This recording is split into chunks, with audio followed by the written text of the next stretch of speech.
চলতি মৌসুমে মানিকগঞ্জে পেঁয়াজের বাম্পার ফলন হলেও দাম একেবারে তলানিতে। জাতভেদে বিভিন্ন পেঁয়াজের উৎপাদন খরচ প্রতি মণ ১২০০ থেকে সর্বোচ্চ ২০০০ টাকা হলেও বিক্রি হচ্ছে ৯০০ থেকে আরও কম, অর্থাৎ ৪০০ টাকা দরেও। এতে চরম বিপাকে পড়েছেন কৃষকরা। উৎপাদন খরচ না ওঠায় অনেক ক্ষেত্রে ৪ মণ পেঁয়াজ বিক্রি করেই জোগাড় করতে হচ্ছে শ্রমিকের মজুরি। পেঁয়াজ উৎপাদনে মানিকগঞ্জ জেলার সুখ্যাতি দেশ জুড়ে। চলতি রবি মৌসুমে জেলায় বিভিন্ন জাতের পেঁয়াজের বাম্পার ফলন হলেও বাজার মূল্য কম পাওয়ার অভিযোগ কৃষকদের। জেলার হরিরামপুর, শিবালয় ও ঘিওর উপজেলায় সবচেয়ে বেশি পেঁয়াজ উৎপাদন হয়েছে। চাহিদার চেয়ে বেশি ফলন হওয়ায় মুড়িকাটা এবং হালি জাতের পেঁয়াজ চাষে লোকসান গুনতে হচ্ছে চাষিদের। ১,০০০ টাকা কামলা নিয়ে ২,০০০ বস্তা সার কিনে আমাকে সবই লস। আমাদের অবস্থা খুব খারাপ। আমরা যার পর নির্ভরশীল করি, পেঁয়াজ লাগাই, এটা ১৫ কেজি বেচলাম।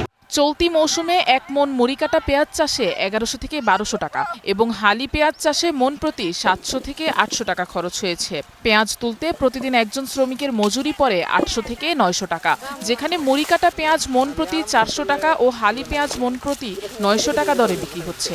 এতে ১ মণ পেঁয়াজের দাম দিয়ে উঠছে না শ্রমিক খরচও। এদিকে দ্রুত নষ্ট হয়ে যাওয়ার ফলে কেজি প্রতি পেঁয়াজ ৫ টাকা থেকে সর্বোচ্চ ১৫ টাকা কেজি দরে বিক্রি করে দিতে হচ্ছে বলে জানান চাষি। গত বছর এই সময় মনে করেন যে ১৬-১৭০০ বাজার আছিল, ওই হিসাব করলে মনে করেন এবার ব্যাপক লস। আলি পেঁয়াজ লাগাইছি ৭৬০ টাকা করে বেচতেছি, আমার ৯০০ টাকা করে কামলা নিয়েছি, আমার অনেক লস। এদিকে পেঁয়াজ দীর্ঘমেয়াদী সংরক্ষণে উদ্যোগ নিয়েছে জেলার কৃষি বিভাগ। এজন্য আধুনিক এয়ারফ্লো মেশিন দেয়া হচ্ছে মাঠ পর্যায়ের কৃষকদের। পেঁয়াজকে সংরক্ষণ করার জন্য সরকারের পক্ষ থেকে এই বছরও আরও ১০০ এয়ারফ্লো মেশিন আমাদের হরিরামপুর, শিবালয়, ঘিওর উপজেলায় বিতরণ করা হবে এবং আমরা আশা করছি এই সমস্ত বিতরণ করা হলে ভবিষ্যতে আমাদের দেশের বাইরে থেকে পেঁয়াজ আমদানি করতে হবে না।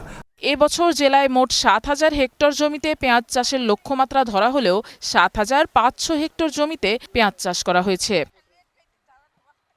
Afroza Lamia, star news.